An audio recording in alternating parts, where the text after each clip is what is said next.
Salut, ici Maxime Johnson, Mobile World Congress de Barcelone avec la Samsung Galaxy Tab 2 10.1, le successeur du Samsung Galaxy Tab 10.1 lancé l'été dernier par Samsung.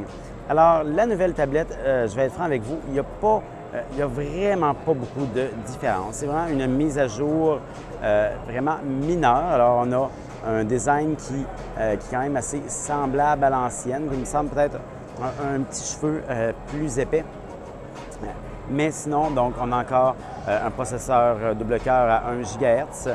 Ceci dit, on me dit chez Samsung que le nouveau est un petit peu meilleur, mais on ne donne pas le modèle ni rien, donc c'est un peu plus difficile vraiment de vérifier et de confirmer. Ceci dit, la cadence est la même. Alors, écoutez, on a toujours l'écran de 10,1 pouces. C'est un écran WXGA TFT. C'est vraiment pas le plus bel écran qu'il y a sur le marché, mais donc c'est pas non plus là, horrible particulièrement. Alors sinon, les autres caractéristiques qu'on a, on a une caméra de 3 mégapixels à l'arrière et une VGA à l'avant.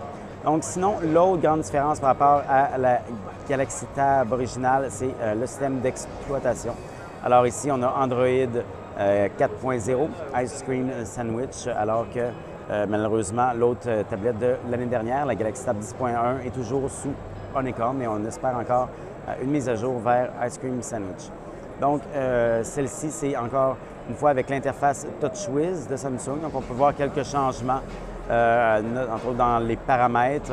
On a quelques changements par rapport à l'interface normale. On a des applications de plus, aussi des services de plus. Et on a encore une fois la barre de menu ici qu'on avait dans le bas. Alors, cette fois-ci, celle-ci est plus facilement paramétrable. Donc, on peut changer nos raccourcis qu'on a. Malheureusement, la petite barre ici, c'est pas, en tout cas, ça reste à voir si vous aimez ça ou non. Personnellement, moi, je préférais tout simplement ne pas l'avoir et je trouvais ça plus utile. Le menu ici a quand même été changé par Samsung et c'est assez, de ce côté-là, c'est assez joli.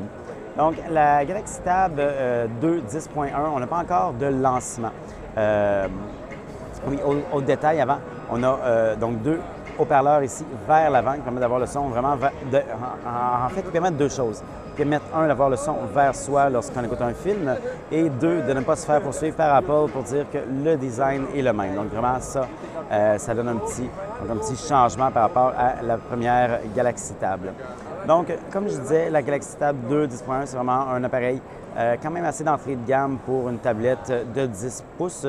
Alors, c'est intéressant parce que la Galaxy Tab originale 10.1, c'était plutôt du haut de gamme à l'époque, alors ce qui n'est pas vraiment le cas ici. Donc, ça va être intéressant de voir combien est-ce que Samsung va offrir cet appareil-là.